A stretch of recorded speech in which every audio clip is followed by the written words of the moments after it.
From America's Election HQ, Barack Obama is said to be making inroads in states that have not been very friendly to Democrats in the last few presidential elections. Places like North Carolina, Missouri, Virginia, where Senator Obama held a rally just a couple of hours ago.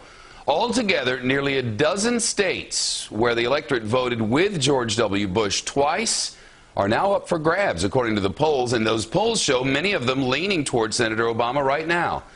Maybe the most striking example, North Carolina. See this? In 2000 and 2004, President Bush carried the state by margins of more than 12 points.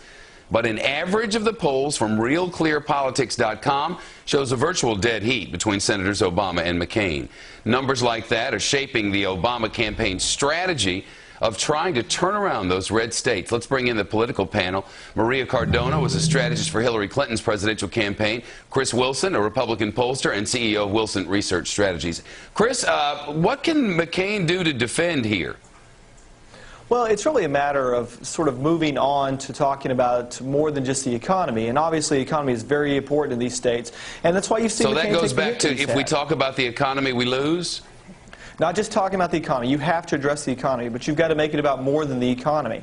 And that's from a standpoint of states that have been hit hard. The states that you just talked about are all prime examples of states where voters are hurting. And that's why the Republican Party is taking a hit right now. President Bush is unpopular in those states because of the economic situation. And so McCain's got to do more than talk about that. And that really is what it gets down to from a strategic, fundamental, behavioral economic standpoint. And it sounds like, Maria, that's exactly what, I mean, if I hear about coconut cream pie one more time and whether it's working. I mean, I know that we hear these stump speeches over and over, but my goodness, he likes coconut cream pie. He'd rather have sweet potato pie. I get it. You know what, though? What Chris just said, I think, is the problem with the McCain campaign.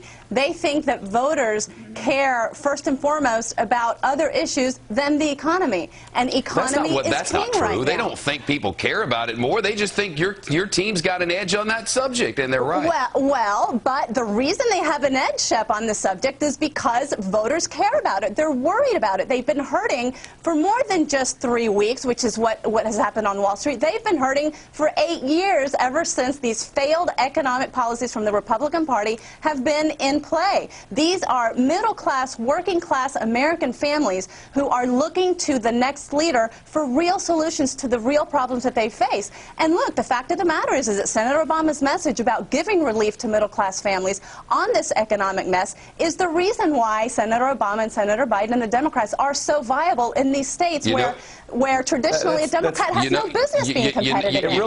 You know, Chris, I guess this Joe the Plumber issue might be of help, and I wonder why it is that Republicans don't go more along the lines of the Wall Street Journal editorial today, the Wall Street Journal owned by the parent company of this network. At any rate, it talked about changes that would occur under an Obama administration, none of which would probably sound too good to folks who normally vote red.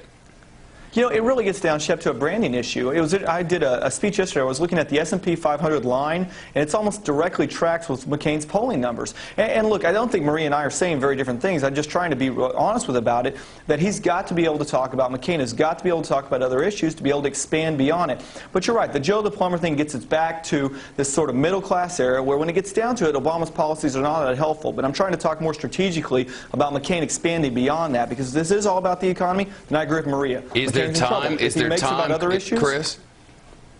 Is there time? I'll give you an example. At the same point in 1980, Carter led Reagan by 6 points. We all know what happened there, and it was a pretty big win for Ronald Reagan. And so, yeah, absolutely there's time. It's less than a half a point a day, and you can even look at Investors Visit Daily, which was actually the closest to the numbers in 2000 2004, has this race within the margin of error. That's been one of the challenges this year, and you look at New Hampshire, sampling has been a challenge for a lot of pollsters this cycle, and I think the race may be closer than a lot of people think. You know, Chris and Maria, one thing we've learned since all the way back to the primaries, the polls can be mighty wrong. They could be. It could be a bigger lead for Obama. It could. We don't know what it is. We don't have any idea. Chris, Maria, thank you. I got to go.